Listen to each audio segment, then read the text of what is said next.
You know that feeling. You say something that matters to you, something real, and you watch their eyes glaze over. Or worse, they nod. They say totally. And you realize their body stayed as a courtesy while their mind left the building. This isn't about being dramatic. This is about a wound that doesn't bleed. You can't point to it, you can't prove it. But you feel it. That hollow ache after a conversation where nothing went wrong, but nothing felt right either. Here's what gets missed. The problem isn't that people don't care about you. The problem is that caring and hearing are two completely different skills. Someone can love you deeply and still not hear you. Someone can have the best intentions and still leave you feeling invisible. Because listening, real listening, isn't automatic. And that's not an accusation. That's the starting point. If you've ever felt crazy for wanting basic acknowledgement, you're not. This experience is real. And it starts in your body. Chapter 1. Your body on silence. Here's something worth knowing. When you speak and no one truly hears you, your body doesn't just feel disappointed. It feels threatened. The same part of you that protected your ancestors from predators registers dismissal as danger. Stress hormones spike. Trust starts shutting down. Same chemicals, very different Yelp reviews. This isn't sensitivity. This is how you're wired. That racing heart after someone brushes off what you said, that's not you overreacting. That's your body protecting you from disconnection. Because for most of human history, disconnection meant death. So, when you feel unheard, your body responds as if survival is at stake. Because at one point it was. This is why the pain feels so disproportionate. Your body is running ancient programming in a modern world. Chapter 2. The 4 Pillars. Feeling heard isn't one thing. It's 4 things working together. Voice, attention, empathy, respect. Miss one, and the whole structure collapses. Think of it like a table with 4 legs. Remove one, your coffee ends up on the floor. Here's how it works. Voice means you get to speak. You're not interrupted or silenced. Attention means they're actually present, not glancing at their phone. Actually with you. Empathy means they understand your emotional experience, not just your words. Respect means your perspective is treated as valid, even if they disagree. Here's the trap. You can have 3 of these and still feel completely unheard. Someone can give you their full attention, show empathy, and respect you. But if they keep interrupting, you won't feel heard.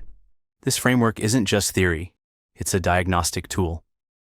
When something feels off, ask yourself, which pillar is missing? Chapter 3. Where it started. Now we need to go somewhere uncomfortable. The way you experience being heard didn't start in your adult relationships. It started before you could speak. Your earliest caregivers taught you what to expect from connection. If they responded to your cries, you learned that your voice matters. If they didn't, you learned that too. This isn't about blame. Your parents had their own wounds, but the programming happened anyway. You didn't learn to feel unheard. You learned that unheard was normal. If a child cries and no one comes, they don't think my parents are neglectful.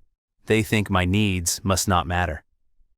And that belief gets installed at the deepest level. You spent years learning how to be unheard. Give yourself more than a weekend to unlearn it. Chapter 4. The Familiar Trap. Here's something that might sting a little. You don't just end up with people who don't hear you. You're often drawn to them, not because you want to be dismissed, but because dismissal feels familiar. And familiar feels like home, even when home was silent. This is the repetition compulsion. You unconsciously seek relationships that match your childhood experience, not because they're good for you, but because your body recognizes them. We call it chemistry. Sometimes it's just recognition. Think about it. You say you want a good listener. Then you meet one, and there's no spark. You meet someone emotionally unavailable, and suddenly you're fascinated. It's a beautiful system, really, if you enjoy suffering. But here's the way out. Once you see the pattern, you're no longer controlled by it. Chapter 5. The mistakes you don't see. Now, here's where you might be part of the problem. Not all of it, but part. There are communication mistakes almost everyone makes. Mistakes that guarantee you won't be heard. The first one is timing. You bring up something important when they're stressed or mid-task. Then you're surprised when they don't absorb it. When you ask to be heard matters more than how. The second is the semantic gap. You say, I need support. They hear, I need solutions. You wanted presence. They give advice. The fix is metacommunication.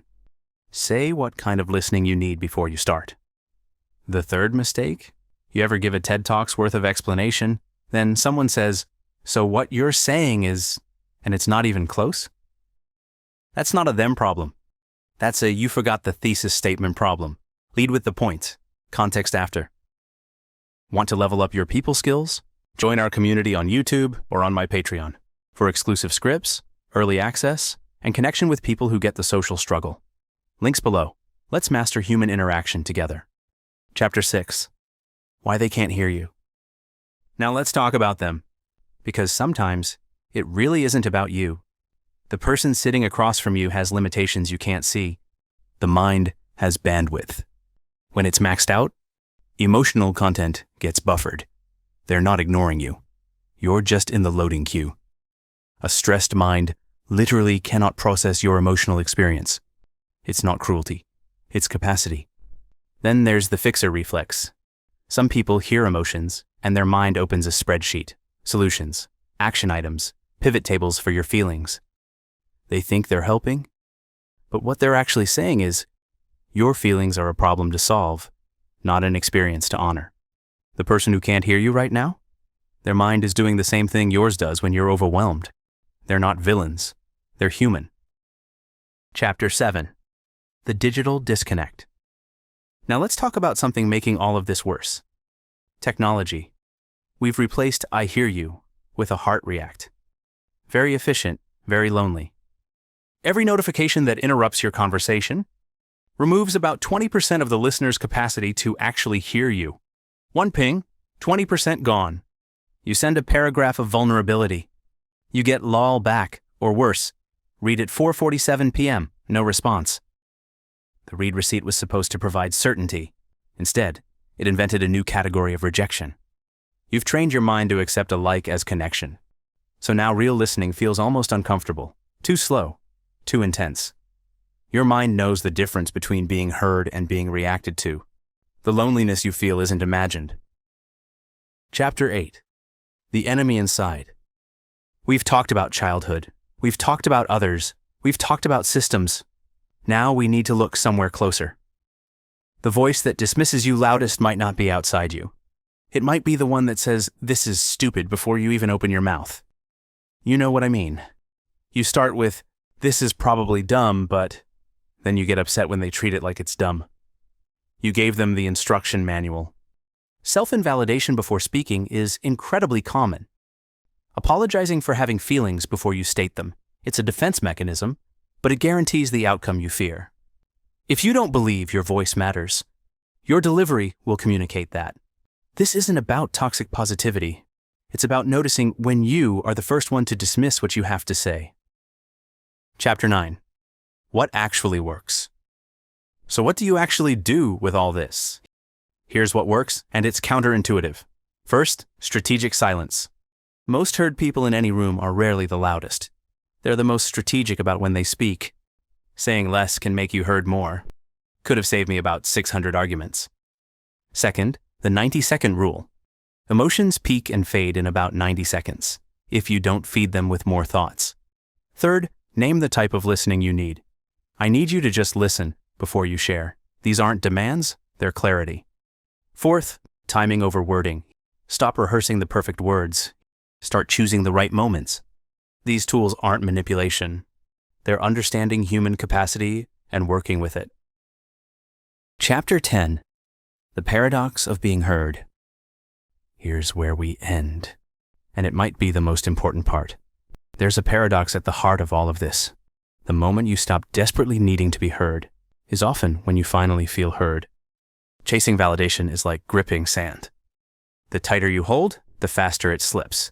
Let go, and somehow, it stays. This isn't about giving up. It's about releasing the desperate chase for external validation and finding a more grounded place to speak from. When you stop auditioning for people's attention, you start speaking with a different energy, calmer, clearer, more present. And paradoxically, that's when people lean in. Dating, friendships, work. Same annoying principle. You're not too much. You're not asking for too much. Wanting to be heard isn't needy, it's human. The question isn't whether you deserve to be heard. You do. The question is whether you'll keep waiting for permission, or start speaking like you already have it. Learn something new? Hit that like button, share it with others, tap subscribe, and stick around for more. Got thoughts? I'd love to hear them in the comments.